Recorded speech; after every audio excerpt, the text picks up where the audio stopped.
Today I'm going to show you a simple and accurate method of transferring your photograph to your drawing paper. It's much quicker and easier than the grid method. Welcome back to my channel. My name is Michelle if we have not met before, and on this channel you'll find all things watercolour as well as drawing, mixed media tutorials, even a little bit of business and motivation for artists too. Please do consider subscribing. If you click the bell icon, you can get notified every time I have a new video for you. I make at least one free video a week here on YouTube with extra content for Patreon subscribers. Now, anyone who watches me here on YouTube on a regular basis will know I'm a big advocate for drawing by eye, and I firmly believe that anyone can learn to draw. I have lots of free videos on this channel to help you do just that. But sometimes you do need a little bit of help to get things in proportion. Now, tracing won't teach you very much. It won't improve your drawing skills. It has its place, but it can also look quite unnatural. But there are other methods of scaling up that can actually assist you in learning to draw, as well as help you to get things the right size and shape on your paper. Now, one of these is the grid method, and you may have done something like this. You may have got a grid like this one and placed it over your photograph in order to scale things up. It works really well, and you're still drawing by eye to some extent, so it helps to improve your drawing skills too. The downside to it is it's very, very time consuming. There's an awful lot of measuring goes on.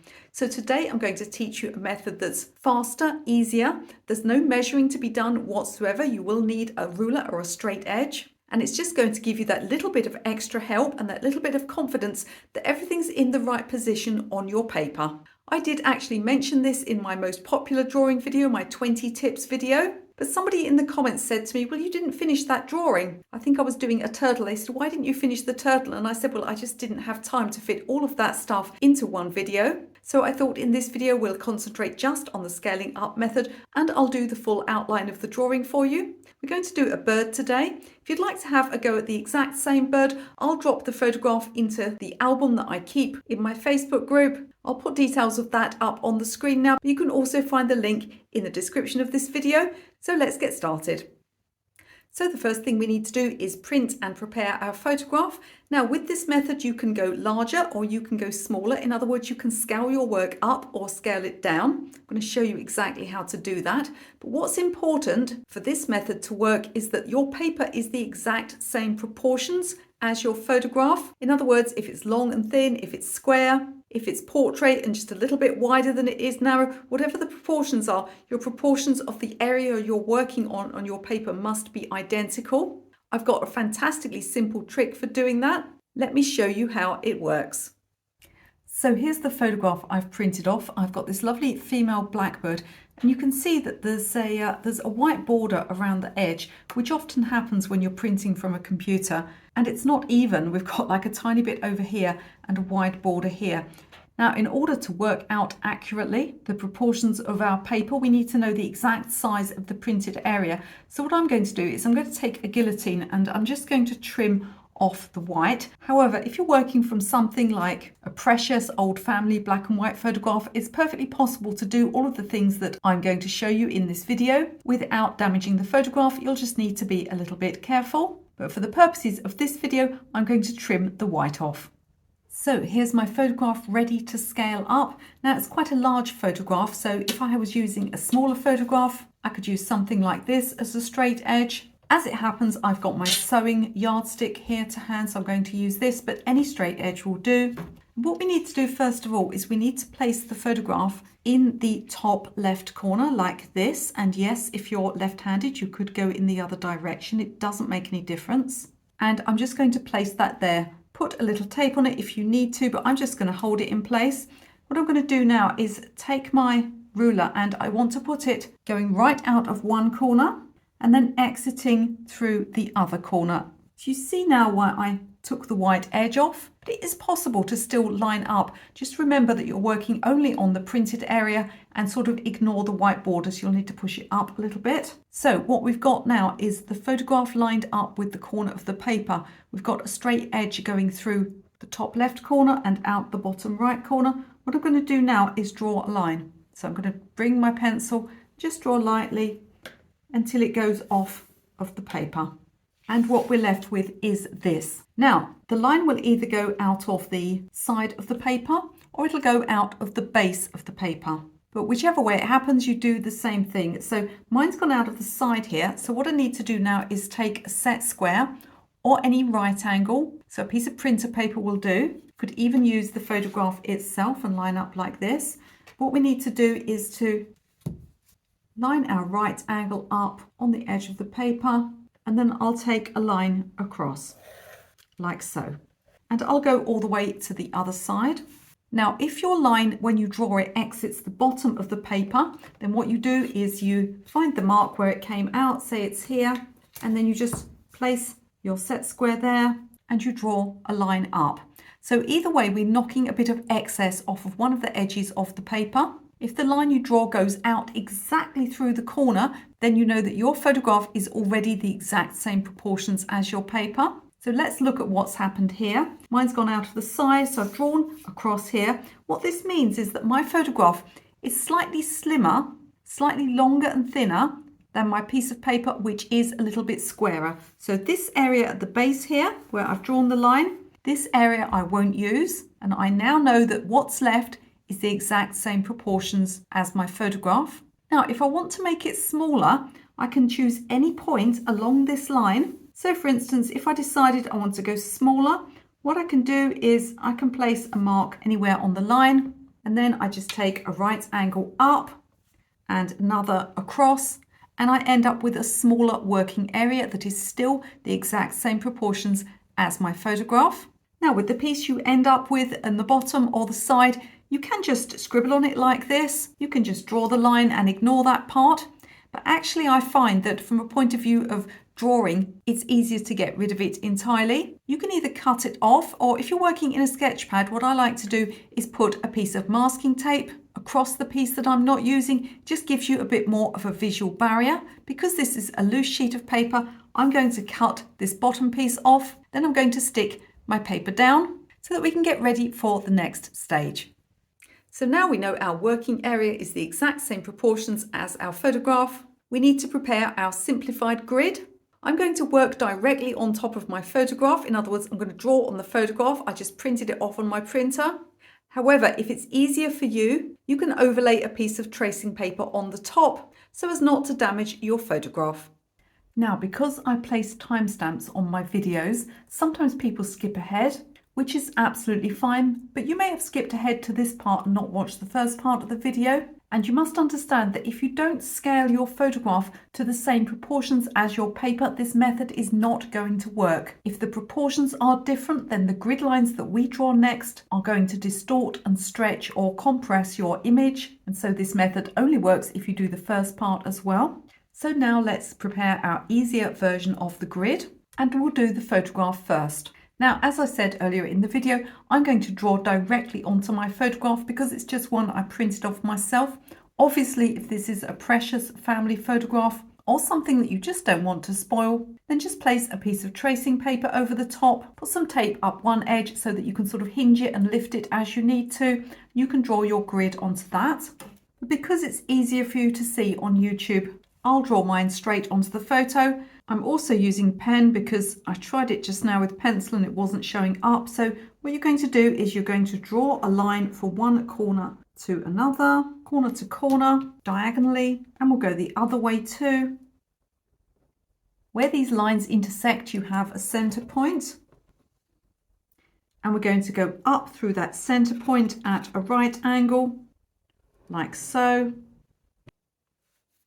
And finally, we're going to go across. So line up on the side of your photograph, take a right angle across directly through that center point. We've now divided our photograph up into 8 sort of slices. It looks kind of the shape of a Union Jack flag here in the UK. All I want you to do now is do the exact same thing on your sketch paper, and then we're ready to start. If you're enjoying this video, can I ask you at this moment, please, could you just do me a quick favour and click the like button? Now, I always ask you to do this because interaction from the audience is so important on YouTube. If you like, share, subscribe, or leave me a comment. Subscribing is free. And I'd love you to share this video with someone you think might benefit from watching it. All of these things help to push my video out to more people. I'm trying to get to 100,000 subscribers. I'm so grateful to all of you who watch me here on YouTube. Now everything's ready, our photo's prepared. We've checked that our paper is the same proportions and we've prepared our simple grid. So let me show you now how you use this to get an accurate drawing. It doesn't do all of the work for you, which is fantastic for your brain because it's going to help to improve your drawing skills, but it will stop you going really wrong and getting things in the wrong place. The fantastic thing is it doesn't just work for animals, it will also work for landscapes, for buildings, for people, anything at all. This method is going to give you the helping hand you need to get more accuracy. So my photograph is ready and my paper is ready too. Now, one thing I should point out here is that I have drawn these way darker and stronger and pressed far harder than I ever want you to do. It's just so that you can see clearly on camera. When you draw these grid lines on your paper, remember that at some stage you're going to have to remove them. So you really want to draw them as lightly as possible. Don't press hard either because you don't want to dent your paper, because dents in paper tend to remain long after the pencil has been lifted away. So that's something you want to consider. So look how much easier it is now to see what's going on with our bird and the branch that the bird is sitting on. Now in a picture like this, I like to do these big areas first. So if you've got something like a horizon, or here we've got a log, we have a fantastic idea now of where things go. We can see quite easily that the log here starts just a tiny bit above the center line. Without these lines, we would simply be guessing about whether it was halfway up or not. We might have to measure. We can see quite easily now. It comes out at the base here, just a little bit above this other diagonal. And so we can start to put these things in. And I'm just drawing very lightly at this stage. Even with grid lines like this, there's quite a lot of leeway. We want to give ourselves room to adjust later on. So let's move the bird up a little bit so I've got some free space. You want to draw quite lightly, quite freehand here. Start thinking about what sort of area is taken up by this log here. Drawing very lightly with very sketchy lines that can be removed later on. At this stage, we're just trying to see if we've got things the right shape. And can you see already it's enabling me to be so much more accurate? Because especially when you're working larger, your brain can play all sorts of tricks on you. This is actually a really great method for things like landscapes. If you've got a little house in the distance, it's really handy to see, how big it really is and how high up it comes on the paper. So let's look now at the bird herself. So with birds, I like to draw almost like a teardrop shape and then a separate shape for the head. You've almost got this sort of straightness here where the head is almost attached. They have a very wide neck, many of these birds. And I can have a look at the breast here and see that, look at the whole triangle here. It really doesn't take up much space at all. It's just kind of, let's try it here and see how this looks. Then this one comes down a little lower. We can look at what we've already drawn here and see if the spaces look about right. For instance, you can look at this width here compared to this width here. I think perhaps mine needs to come down a little bit. And then I can start to look at what shape is being formed on the next square. I say square, it's more like a piece of cheese, isn't it? And coming down here, I'm starting to get an idea of where my bird might sit. And then look at this one here, it comes up and comes out towards the beak.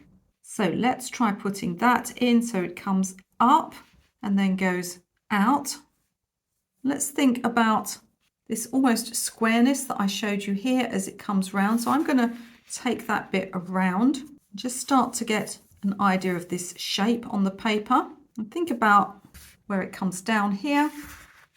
Look at this wing here. Do you see that it comes right in and starts quite close to this diagonal line here?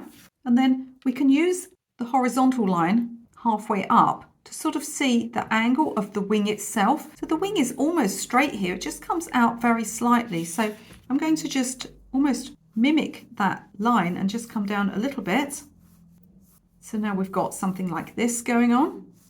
We've got the back of the bird here coming down and looking at the tail. I think I did this a little bit too wide. Another thing that you can look at is a negative area. So you look at the space that's created between areas. So I'm looking at the space between the bird's tail and this straight diagonal here and seeing what sort of shape it is. I can see here the bird's tail is kind of narrower or about the same as this area here. But look at mine, it's far too wide. So let's adjust that. Don't expect that you get it right first time. Even professional artists don't get it right first time. You must always draw lightly and sketchily so that you can erase.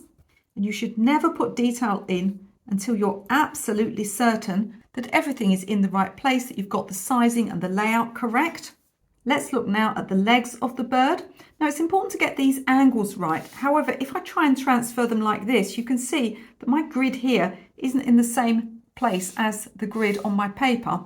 So I need to make sure that it's at least upright. It doesn't have to be dead center, but it has to be upright. Then I can have a look at this leg here. It starts in this section, but it comes across into the other section. Now I've got it upright. Let's have a look at the angle. We've got something like this going on. So I can just bring this down, start having a look. And again, I can look at this negative space here. Mine's a bit too big, so I can just bring that in a little bit. Let's check the angle of the other leg. Again, remember to make sure that your picture is upright, not at a tilt.